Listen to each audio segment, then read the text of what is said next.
The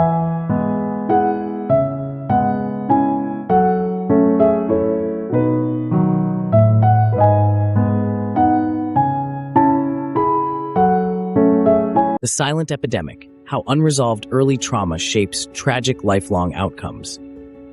Have you ever known someone who seemed fine but was silently struggling? Someone who suddenly did something shocking and no one could understand why? Trauma isn't always visible, but its effects are profound and far-reaching.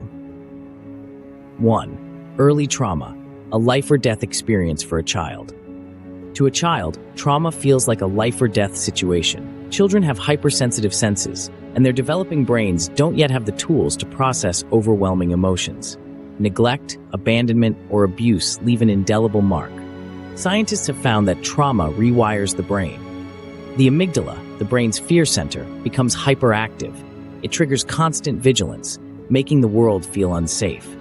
The hippocampus, which processes memories, shrinks, leaving traumatic events stuck in the mind as vivid, intrusive experiences.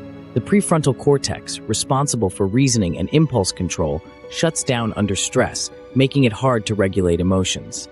Trauma survivors often live on the edge, ready to fight, flee, or freeze at the smallest trigger. Number 2. How trauma shows up later in life.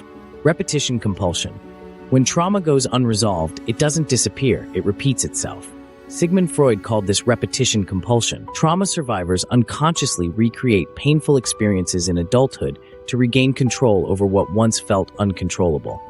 This can look like sabotaging relationships, lashing out, or even inflicting trauma on others, a tragic attempt to process their own suffering. Have you noticed patterns in your own life? Relationships that seem to repeat the same pain? These patterns are not random. They're echoes of trauma, calling out for healing.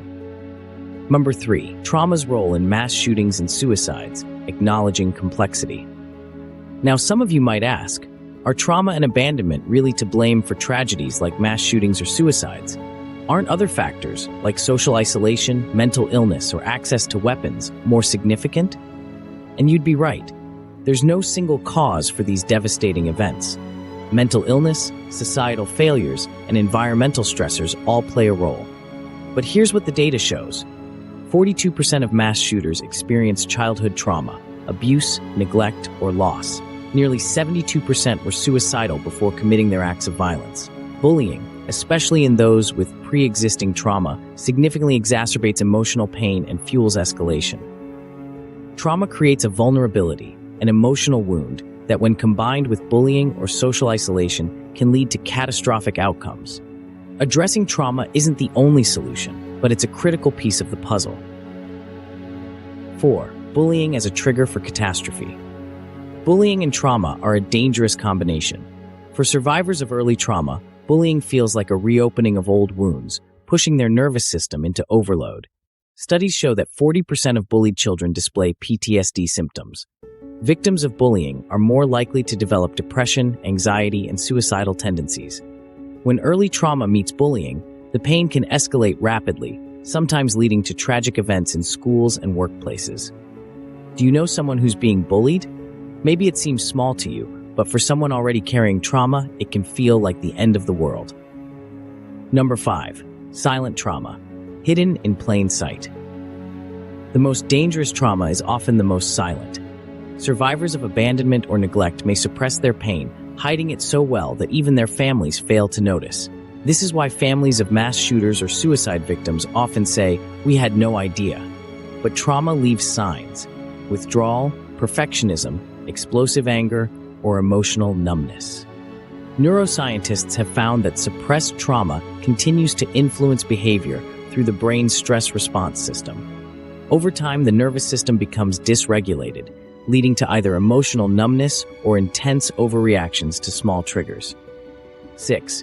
How do we stop the cycle of trauma? The good news is, trauma can be healed, but it requires early recognition, compassion, and support.